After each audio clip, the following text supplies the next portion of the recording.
Halo anak-anak, kali ini video pertama bersama Miss Chandra. Ya, kali ini kita akan belajar mengenai tematik. Tujuan pembelajaran kita kali ini yaitu pertama, siswa dapat mengetahui nilai-nilai apa saja yang terkandung dalam sila pertama dan kedua Pancasila. Selanjutnya, siswa dapat mengetahui bagaimana cara membuat kerajinan dari tanah liat. Yang terakhir, siswa dapat memahami cara perkembangbiakan baik secara vegetatif alami dan buatan. Selanjutnya, kalian buka buku modul kalian halaman 11 ya. Kita akan mulai tentang nilai-nilai yang terkandung dalam sila pertama dan kedua Pancasila. Ya, sila pertama, ketuhanan yang Maha Esa. Itu mengandung pengertian bahwa bangsa Indonesia mempunyai kebebasan untuk menganut agama dan menjalankan ibadah sesuai dengan ajaran agamanya. Nah, adapun nilai-nilai yang terkandung di dalam sila pertama antara lain, yang pertama, keyakinan terhadap adanya Tuhan yang Maha Esa. Selanjutnya, ketakwaan terhadap Tuhan yang Maha Esa dengan cara menjalankan semua perintahnya dan menjauhi segala larangannya. Saling menghormati dan toleransi antara pemeluk agama yang berbeda-beda. Selanjutnya, kebebasan menjalankan ibadah sesuai dengan agama dan kepercayaannya masing-masing ya. Tidak boleh dipaksakan. Miss lanjutkan ke sila kedua, kemanusiaan yang adil dan beradab. Ini mengandung pengertian bahwa bangsa Indonesia diakui dan diberlakukan sesuai harkat dan martabatnya sebagai makhluk ciptaan Tuhan. Ya, sama derajatnya, sama hak dan kewajibannya, tanpa membeda-bedakan agama, ras, dan keturunannya. Nilai yang terkandung di dalam sila kedua Pancasila. Yang pertama, pengakuan terhadap adanya harkat dan martabat manusia. Berikutnya pengakuan keberadaan manusia sebagai makhluk yang paling sempurna ya, yang diciptakan Tuhan. Selanjutnya menjunjung tinggi nilai kemanusiaan dan harus dapat berlaku adil terhadap sesama manusia. Selanjutnya mengembangkan sikap tenggang rasa agar tidak berbuat semena-mena terhadap orang lain. Miss lanjutkan tentang kerajinan tangan dari tanah liat ya. Nah, bahan bakunya sangat mudah ya, gampang kalian cari di toko buku atau di pasar ya.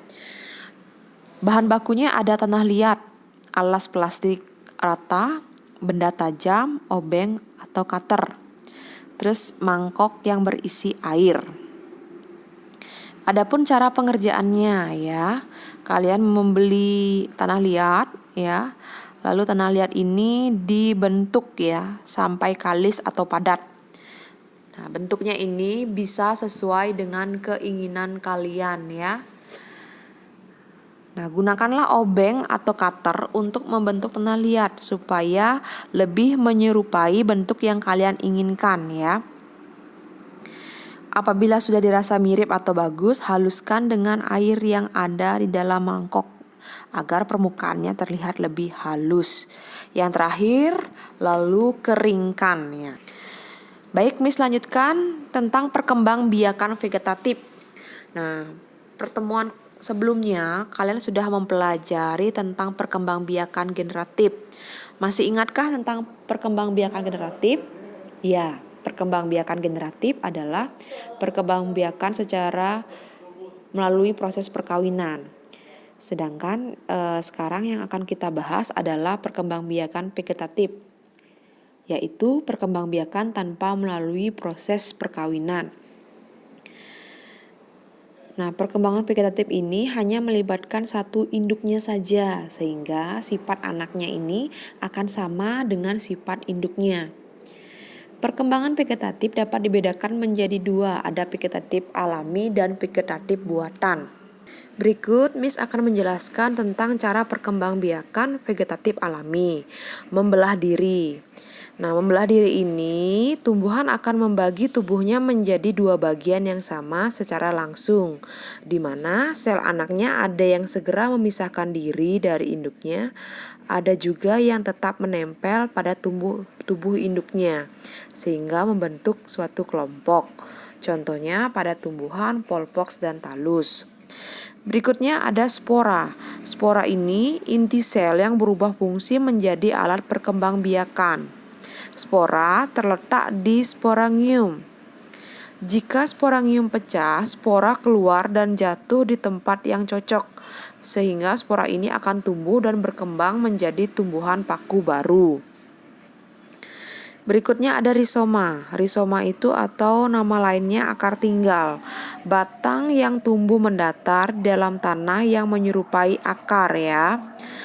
Nah, contoh dari rizoma ini bisa kalian temui pada jenis jahe-jahean ya.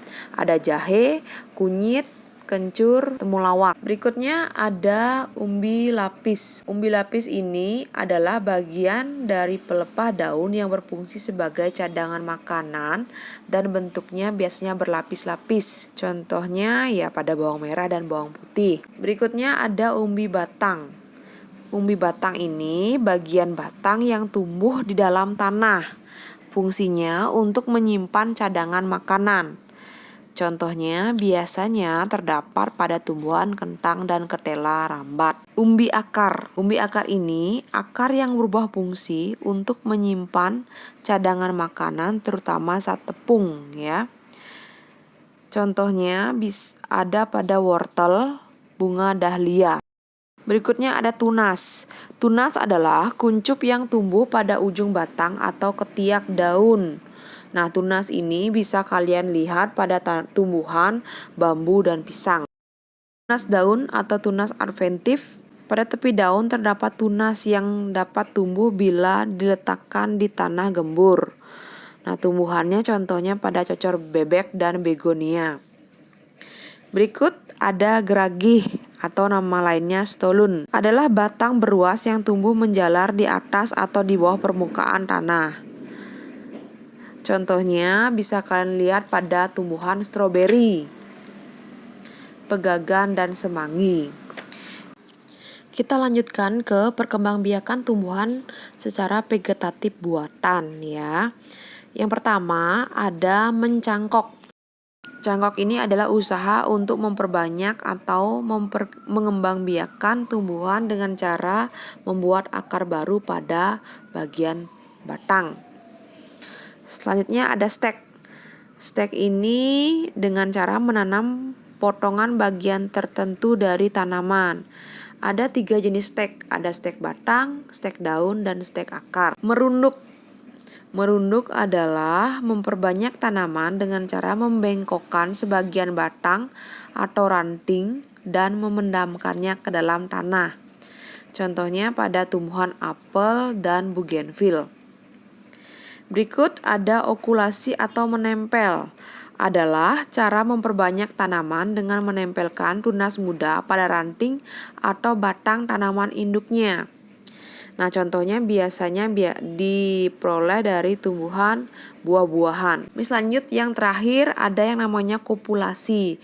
Nah, kopulasi ini istilah lainnya adalah menyambung atau mengenten ya. Di mana menggabungkan batang bawah dan batang atas dari tanaman yang berbeda sehingga memperoleh tanaman baru. Tujuannya adalah memperoleh tanaman yang berbeda tetapi masih dalam satu keluarga. Nah, demikian penjelasan Miss tentang materi pembelajaran 2 dan 3. Untuk soal latihan, nah, kalian bisa langsung mengerjakan di buku modul kalian itu pada halaman 12. Di sana ada penilaian pembelajaran 2, Rumawi 1 dan 2. Dan selanjutnya ada pada halaman 16 yaitu Rumawi 1 dan 2 saja. Ya, silakan dikerjakan dengan baik. Baik anak-anak, demikianlah video pembelajaran kita kali ini. Sampai jumpa di video-video pembelajaran selanjutnya. Tetap jaga kesehatan dan tetap semangat. Dadah.